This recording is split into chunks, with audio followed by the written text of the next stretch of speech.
예. 지금 우리 어린이 설교에서 함께 했던 내용처럼 야곱은 하나님을 만난 사건이 있은 후에 그가 에서를 만나기 위해 준비했던 그 대열을 그대로 유지하고 있는 걸 볼 수 있어요. 영적으로 그가 변화를 받았지만 삶의 현실은 바뀌지 않았습니다. 이제 그 일에 대해서 야곱이 진짜 이렇게 변화를 받았다는 것 자체는 앞에서는 맨 뒤에 숨어가지고 에서를 맞닥뜨리기가 참 어려웠던 형편에 있었는데 이제는 담대함이 생겨서 맨 앞자리로 가서 이제 에서를 만나는 그러한 일들이 있는 거예요. 그러면서도 그 대열을 갖추고 있는 것, 한 가정의 가장으로서 그 가족 공동체를 보호하기 위한 하나의 그 질서를 그대로 유지해가는 것. 여러분, 여기에서 이것을 불신앙이라고 이렇게 볼 수가 없는 거예요.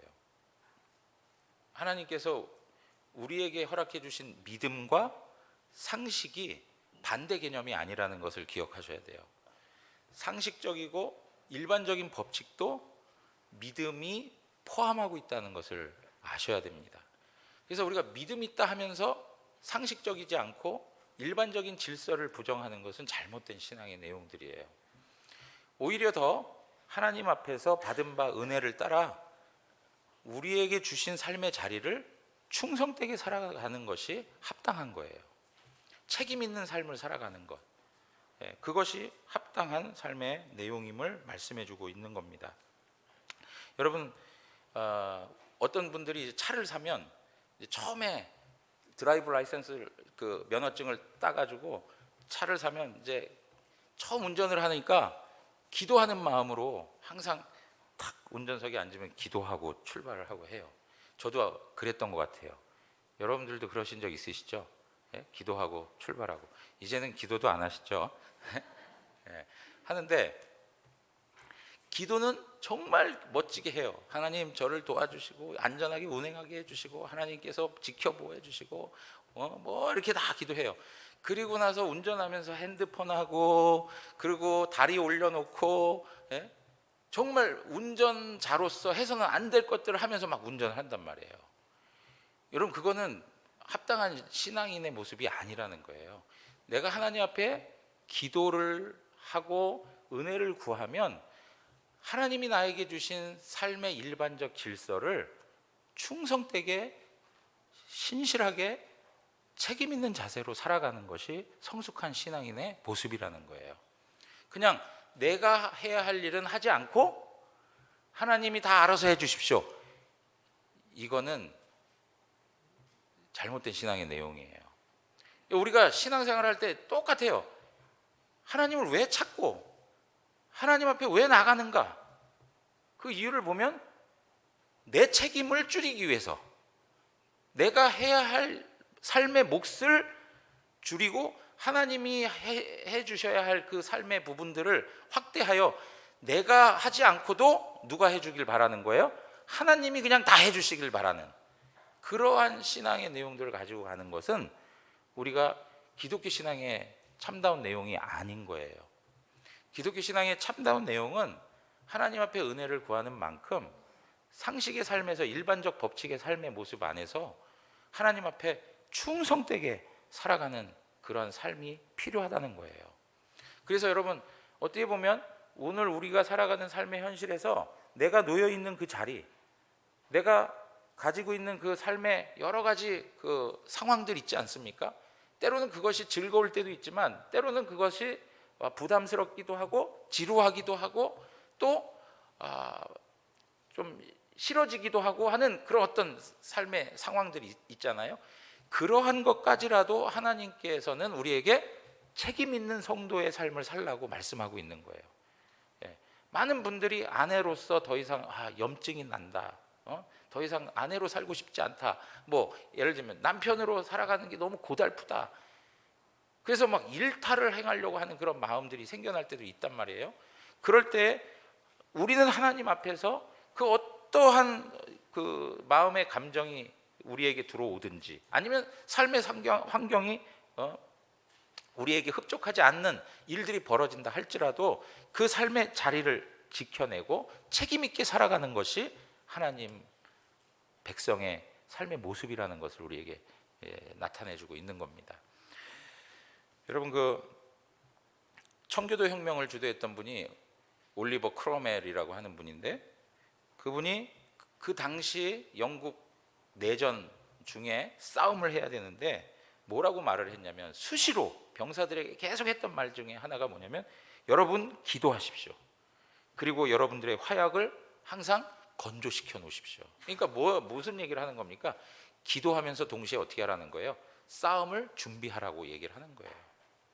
그냥 기도하고 내 책임을 팽개치는 게 아니고, 기도하면서 하나님 앞에 성실하게 살아갈 것을 말씀해 주고 있는 거예요.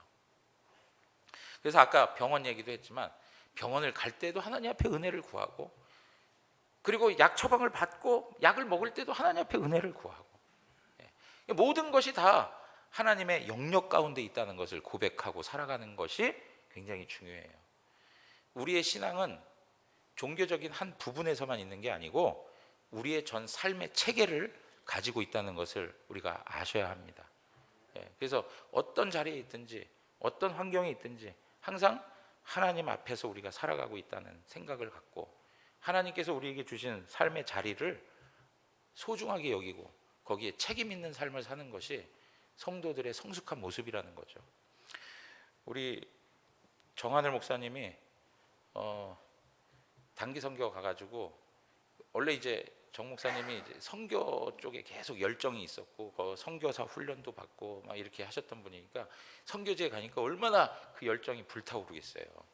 막 그 마음이 식었던 마음이 또 다시 막 불지펴지고 막 이렇게 되셨던 모양이에요. 그러니까 갔다 오셔가지고도 사모님이 그렇게 피곤하고 졸려서 이제 자려고 하는데도 계속 자기가 경험한 열정을 이야기하더라는 거예요. 그러니까 사모님이 한마디 했대요. 지금 하나님이 세워놓으신 자리가 어딘지를 생각하시오. 하나님이 지금 현재 머물게 하신 자리가 어디인지를 생각하시오. 그리고 나서 더 이상 할 말이 없지 않았을까, 그런 생각이 드는데, 여러분 맞는 거예요. 내가 지금 놓여 있는 자리, 그 자리를 감사함으로 받으셔야 되고, 그리고 그곳에서 하나님이 나에게 맡겨주신 삶의 책임을 다하는 것이 하나님 기뻐하시는 모습이에요. 자, 그 다음에 야곱이 변화된 모습들, 이런 것들을 우리가 어떻게 확인할 수 있느냐? 앞에서 말씀드렸습니다. 숨어 있던 사람, 정말 피하고 싶었던 사람이 앞장서서 나가게 되는 걸 볼 수 있어요. 3절에 자기는 그들 앞에 나가되 몸을 7번 땅에 굽히며 그의 형 에서에게 가까이 가니, 이렇게 표현하고 있어요.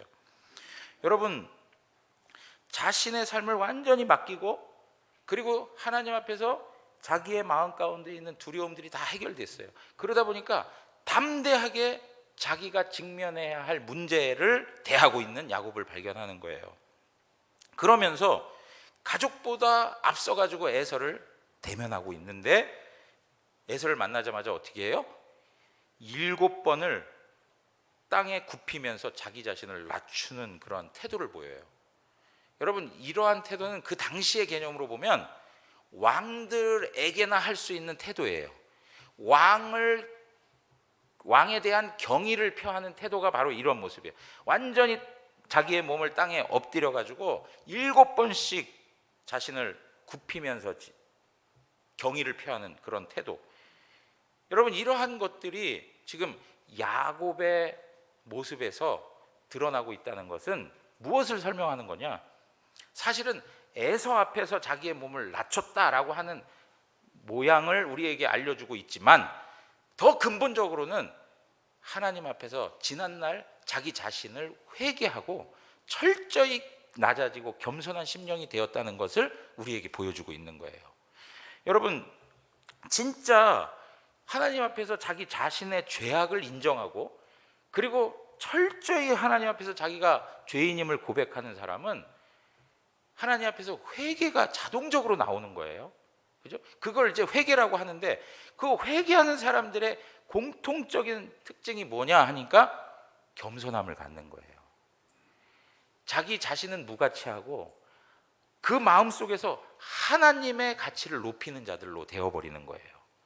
그래서 하나님이 인생 최고의 가치 있는 분으로 고백이 되어지고 자기는 완전히 천하고 천한 죄인으로 인정되면서 하나님 앞에서 자기 자신을 낮추는 태도를 보이게 된다는 것이죠.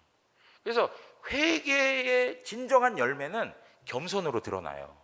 여러분들 진짜 주님을 만나서 회개해 보신 적이 있습니까? 그러면 그 마음이 얼마나 부드러워지고 얼마나 겸손해지는지 말로도 다 표현이 되고 느낄 수가 있어요. 여러분, 지금 야곱은 자기 자신이 하나님 앞에서 얼마나 죄인이라는 것을 깨닫고 자기를 철저히 낮추는 회개의 그런 열매를 경험하고 있는 겁니다. 이러한 부분에서 이 야곱이 그 회개하는 마음 가운데 가장 중요한 마음이 생겨났는데 그게 무엇이냐? 적극적으로 에서와 화해해야겠다라고 하는 생각이 들었다는 거예요.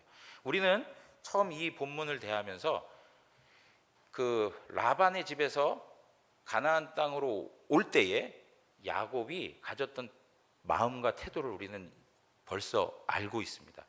야곱은 사실은 에돔까지 내려갈 필요도 없는 그곳을 에서를 만나기 위해서 적극적으로 에돔에 있는 에서를 만나려고 자기의 뜻을 비추고 사신들까지 보냈었습니다. 그런데 들려오는 답이 무엇이었습니까?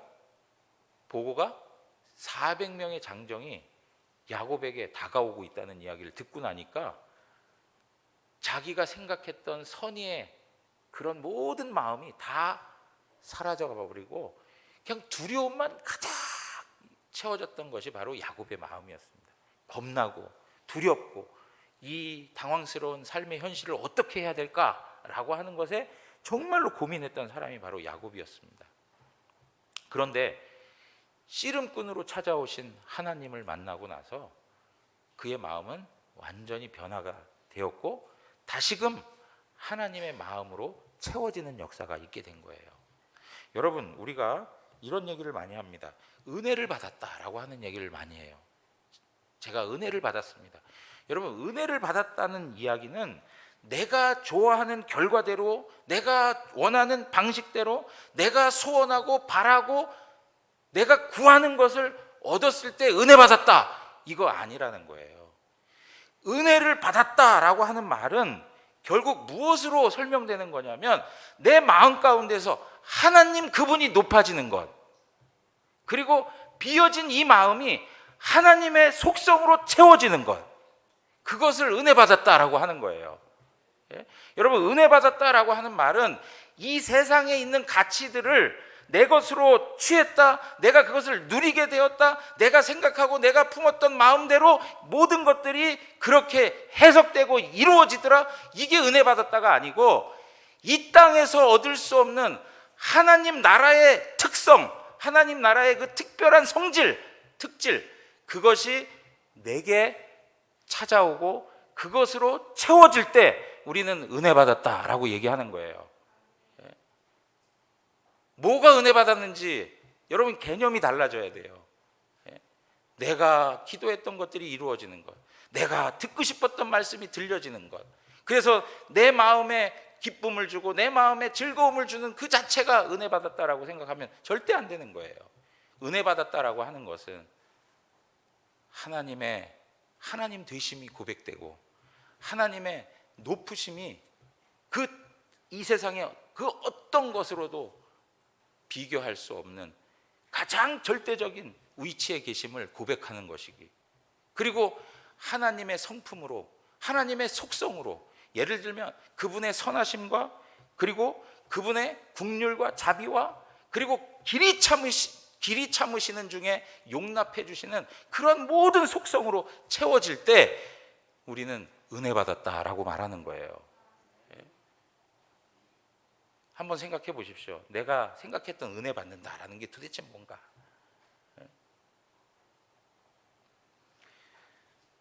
사랑하는 성도 여러분, 오늘 이러한 내용들을 놓고 봤을 때 야곱은 하나님의 마음으로 채워지는 거예요. 다시금 에서와의 관계를 적극적으로 화해의 관계로, 화목의 관계로 세워보고자 하는 마음을 하나님께서 허락해 주신 거예요. 그 일에 담대함을 갖는 거예요. 여러분, 용기 있는 사람이 어떤 사람이냐? 객기 부리는 게 용기 있는 게 아니고 하나님의 나라의 가치를 추구하는 게 용기 있는 거예요. 진리의 말씀을 세워가는 것이 용기 있는 거예요. 그게 담대한 거예요. 오늘 야곱의 성품 가운데 하나님의 구원의 목적이 무엇인가를 잘 담아내고 있다는 것을 기억하셔야 됩니다. 여러분, 야곱이 형 에서와 화해를 해야 되겠다라고 하는 것, 에서도 나를 용납해 주길 바라고 나도 그를 용납해서 진짜 화목의 관계로 되었으면 좋겠다라고 하는 그 자체가 무엇이냐? 하나님의 구원 역사의 목적을 이해하는 하나님의 뜻을 구하는 거예요. 왜 그러냐? 여러분, 하나님께서 왜 하나님의 아들을 우리에게 보내주셨습니까? 자, 에베소서 2장 16절에서 18절에 보면 또 십자가로 이 둘을 한 몸으로 하나님과 화목하게 하려 하심이라. 원수된 것을 십자가로 소멸하시고 또 오셔서 먼 데 있는 너희에게 평안을 전하시고 가까운 데 있는 자들에게 평안을 전하셨으니 이는 그로 말미암아 우리 둘이 한 성령 안에서 아버지께 나아감을 얻게 하려 하심이라. 여러분, 십자가로 이 둘을 한 몸으로 하나님과 화목하게 하기 위해서 예수 그리스도를 오게 하셨다는 거예요. 이 둘이 뭐냐? 이 둘이 유대인들과 이방인들이 하나가 되는 거예요. 그래서 하나가 되어서 한 아버지에게 나아갈 수 있도록, 원수되었던 그 죄인들이 하나님과 화목할 수 있도록, 그리고 갈라져 있고 분열되어 있고 싸우고 나뉘어져 있던 그 사람들이 그리스도 예수 안에서 한 형제요, 한 자매요, 한 가족이 되어서 한 아버지를 부를 수 있도록 하기 위한 것, 이 일을 위해서 하나님께서 하나님의 아들 예수 그리스도를 이 땅에 오게 하셨다는 거예요. 그러니까 구원의 목적 가운데에 무엇이 있어요? 하나님과 화목되게 하는 것이 있고, 또 이 죄로 인하여 갈라진 우리 인간들의 그 모든 모습들을 그리스도 예수 안에서 한 몸이요, 한 형제요, 한 가족이 되게 하는데 하나님의 목적이 있다는 것입니다. 여러분, 이러한 부분에 있어서 야곱은 지금 하나님의 구원 목적에 대하여 이해를 하고 있는 거예요. 그러니까 그도 역시 화해를 청할 수 있는 거예요. 여러분, 이러한 부분에 있어서 요한일서, 우리 요한일서 4장을 한번 폈으면 좋겠어요. 요한일서.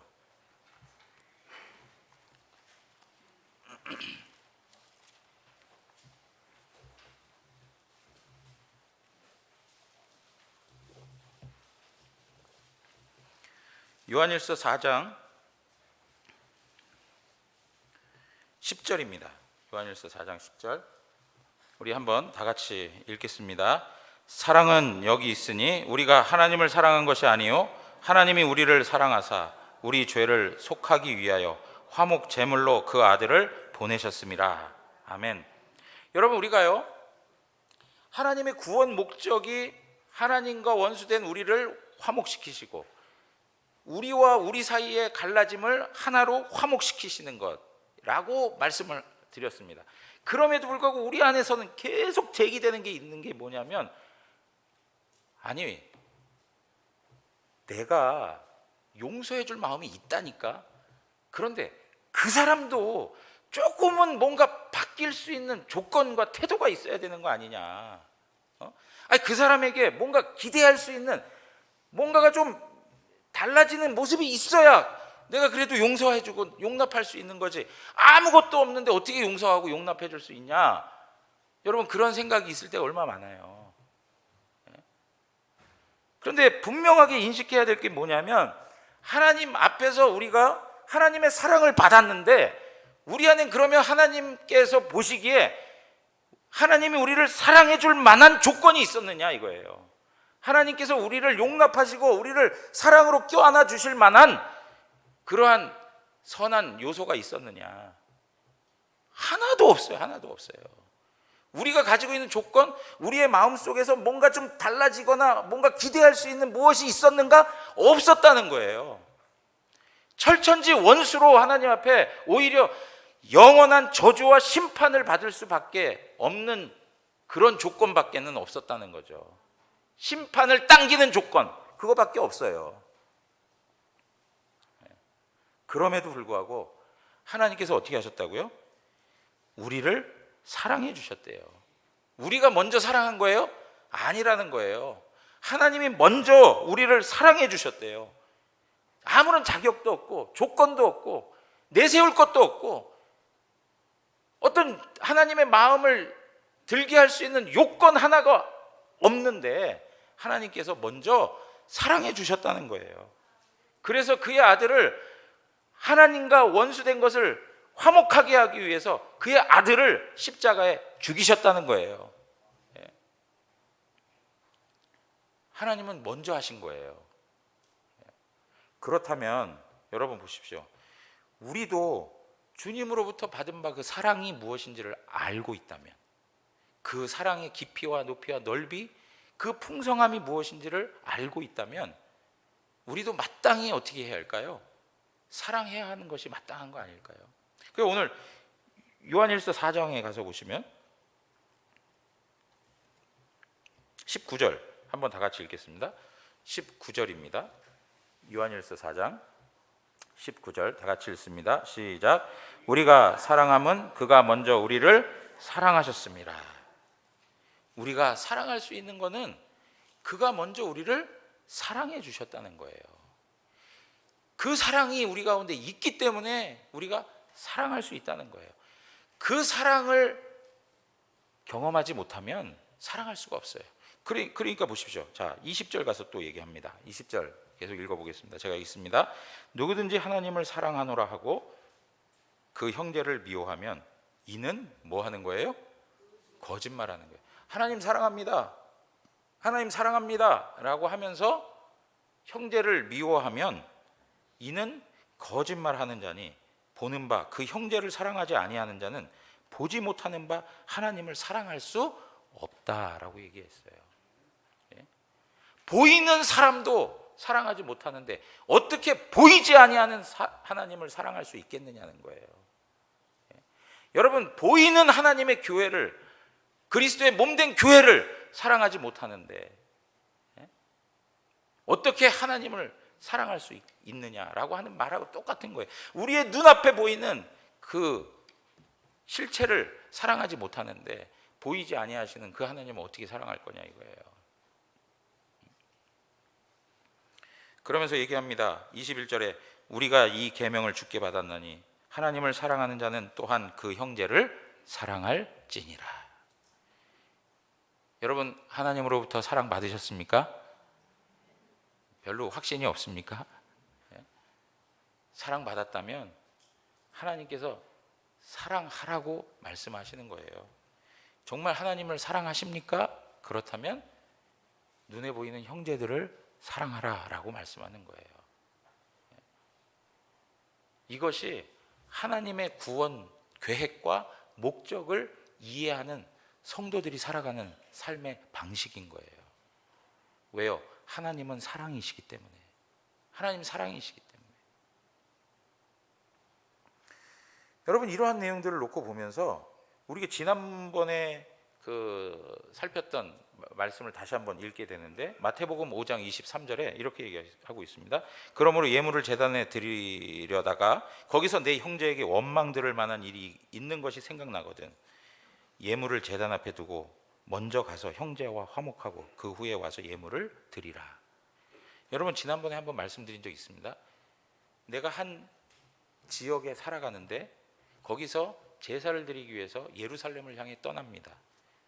오늘날은 교통편이 있으니까 오고 가고 하는 문제가 그만큼 쉬워진 일이었겠죠. 그렇지만 그 당시는 어떻습니까? 전부 다 도보해야 되는 거예요. 기껏해야 짐승들 타고 다니는 일들이겠죠.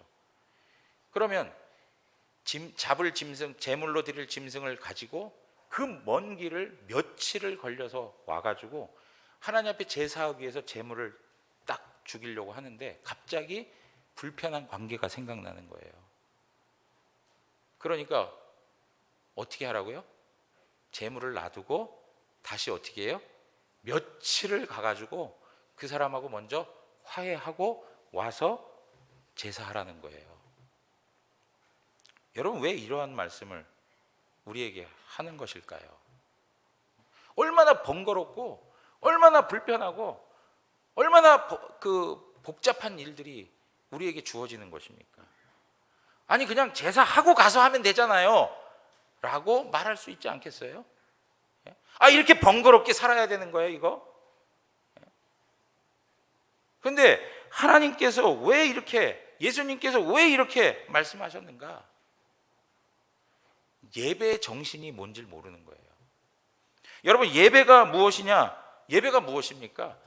하나님과 원수되었던 하나님의 백성들이 하나님의 아들 예수 그리스도의 십자가의 죽으심으로 말미암아 화목되었고 하나님과 화해되었기 때문에 예배자로 설 수 있는 거예요.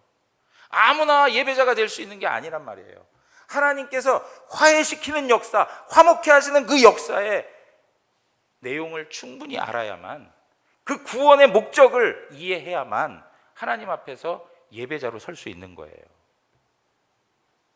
그냥 예배 형식적으로 의식적으로 드리면 되는 거지, 그게 아니고 이 예배가 도대체 뭐냐라고 하는 말이에요. 오늘 우리가 이 자리에 나와서 하나님 앞에 예배하는데 이러한 예배자로 되어지기까지 하나님께서 우리를 위하여 행하신 일들이 뭐가 있느냐 한번 생각해 보세요. 하나님, 그분은 우리보다 더 번거롭고 더 복잡하고 더 이해할 수 없는 그러한 일을 수세월을 걸쳐서 하나님께서 우리에게 구원을 주시고자 하나님의 계획과 목적대로 역사 속에서 구원의 놀라운 일들을 진행시켜 오신 거잖아요. 그리고 이 세상에 있는 방식으로는 안 되니까 하나님이신 하나님의 아들 예수님이 이 땅에 오셔야만 하는, 말도 되지 않는 그런 일들까지 하나님께서 행하시면서 우리를 구원해 주시고 하나님과 화목되게 하신 거 아닙니까? 그래서 우리가 예배자가 된 거란 말이에요.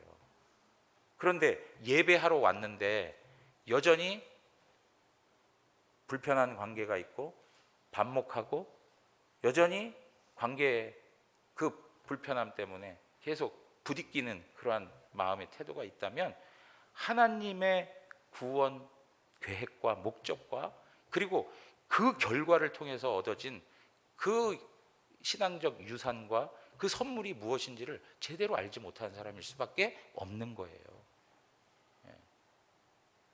여러분, 우리가 여전히 우리의 마음 가운데에서 용납함이 없고 화해하려고 하지 못하는 그런 마음이 있다면 그것은 어쩌면 여전히 우리의 마음 속에 최고의 가치가 나 자신이기 때문에 그런 거예요. 우리 마음에 최고의 가치 되시는 분이 하나님이시다. 그리고 그분의 권위 아래 내가 존재하고 있다.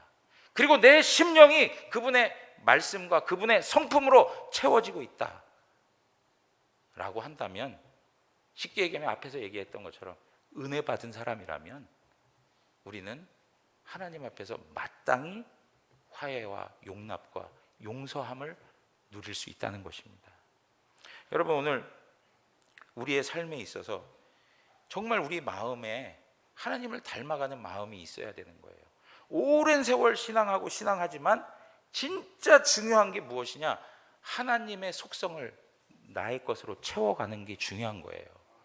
하나님의 선하심, 하나님의 사랑과 긍휼하심, 그리고 하나님께서 길이 참으시는 중에 용서해 주시는 그 모든 속성들, 그것을 내 것으로 채워가는 것이 바로 신앙인 거예요.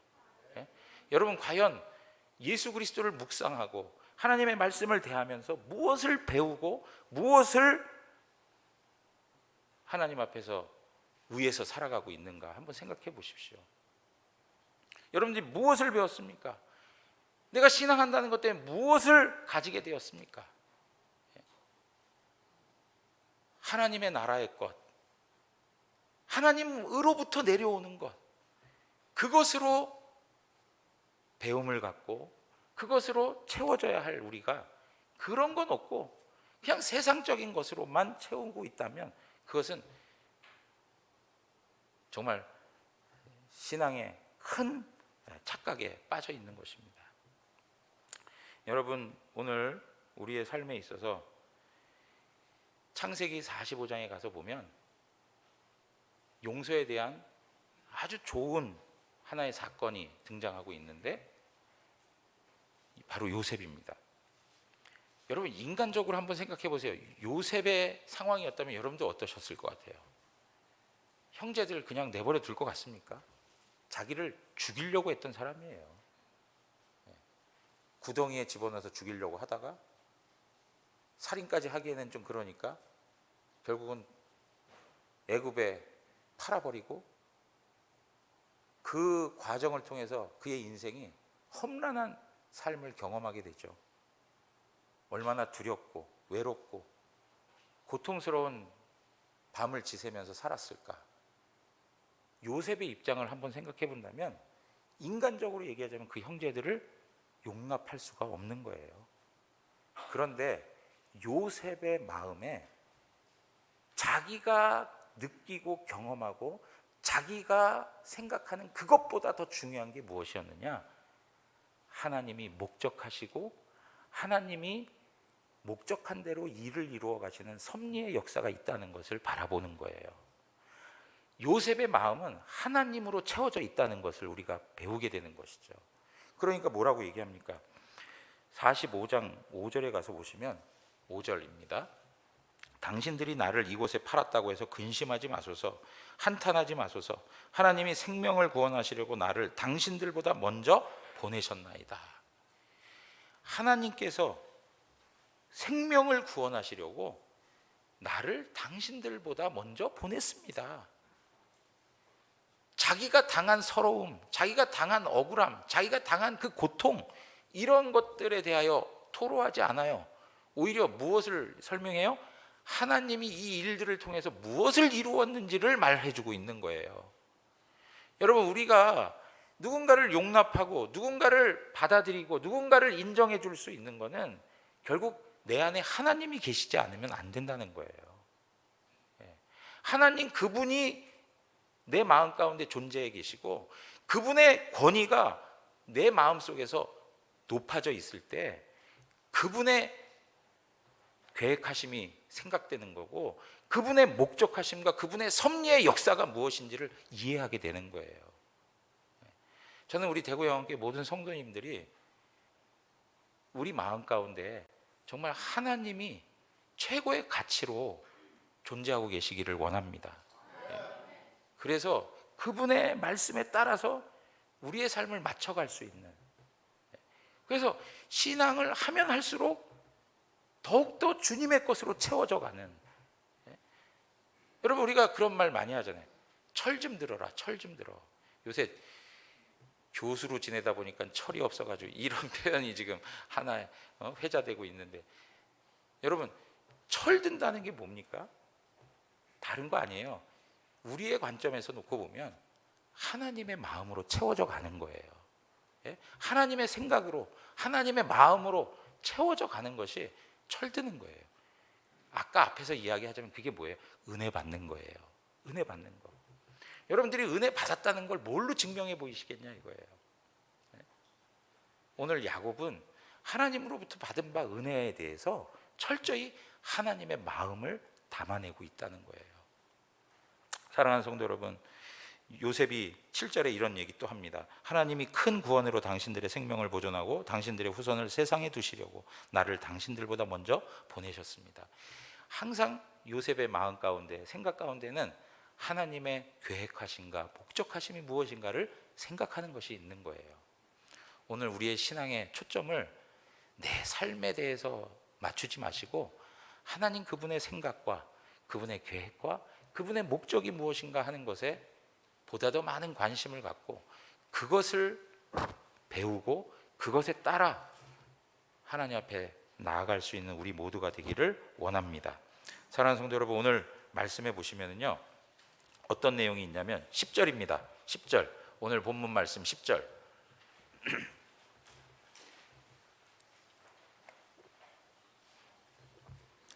우리 10절 다 같이 읽겠습니다. 야곱이 이르되 그렇지 아니하니이다. 내가 형님의 눈앞에서 은혜를 입었사오면 청하건대 내 손에서 이 예물을 받으소서. 내가 형님의 얼굴을 배운즉 하나님의 얼굴을 본 것 같사오며 형님도 나를 기뻐하심이니이다. 아멘. 여러분, 여기서 내가 형님의 얼굴을 보니까 뭐가요? 하나님의 얼굴을 보는 것 같습니다. 여러분, 이 의미가 뭘까요? 이것은 내가 하나님으로부터 용서하심을 받았습니다 라고 하는 말을 설명해 주고 있는 거예요. 야곱이 가졌던 죄악의 모습들, 간교함과 교활함들, 인간적으로 자기의 욕망과 자기 힘과 자기 실력을 믿고 살았던 삶의 그런 모든 내용들, 그래서 결국은 반목하게 되고 그리고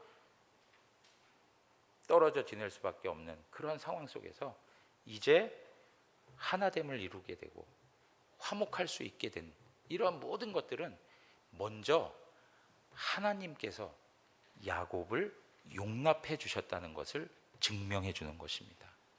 여러분들이 누군가를 용납한다, 누군가를 용서한다 라고 하는 것은 나 자신이 하나님으로부터 용납함을 받았다는 것을 확증해 주는 열매가 될 것입니다.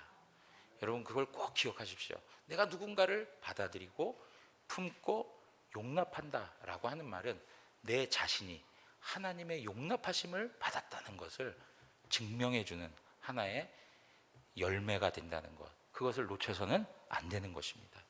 여러분, 이러한 부분에 있어서 에서의 얼굴이 하나님의 얼굴을 보는 것 같다. 야곱의 마음에도 기쁨이 있었습니까? 없었습니까? 기쁨이 있은 거죠. 모두 다가 하나님의 영광의 광채로 빛나는 너무나도 감격적인 장면을 우리에게 보여주고 있는 거예요. 저는 우리 인생에 있어서 가장 감동적인 장면이 무엇일까 생각해 보면, 원수되었던 이들이 하나가 되어지고 화목하고 다시금 화해하는 그 극적인 장면이야말로 이 세상에서는 참으로 찾아보기 어려운 하늘에 속한 아름다운 일들이며 정말로 감동 있는 장면임을 우리에게 설명해 주는 것입니다. 왜냐하면 하나님께서 하나님과 우리가 하나 될 수 있는 감동적인 장면을 만들어 주기 위해서 하나님의 아들까지 죽이면서 그 일을 이루어 주셨기 때문에 우리의 삶에 정말로 감동적인 장면이라는 것은 바로 서로서로가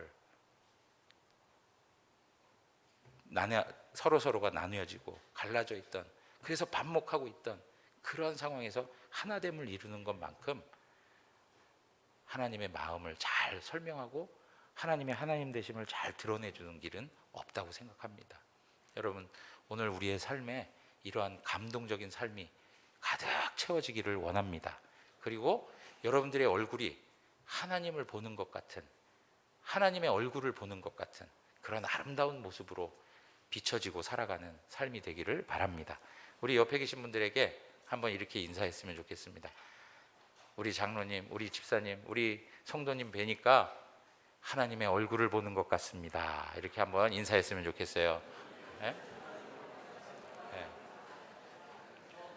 다 같이 일어나시겠습니다.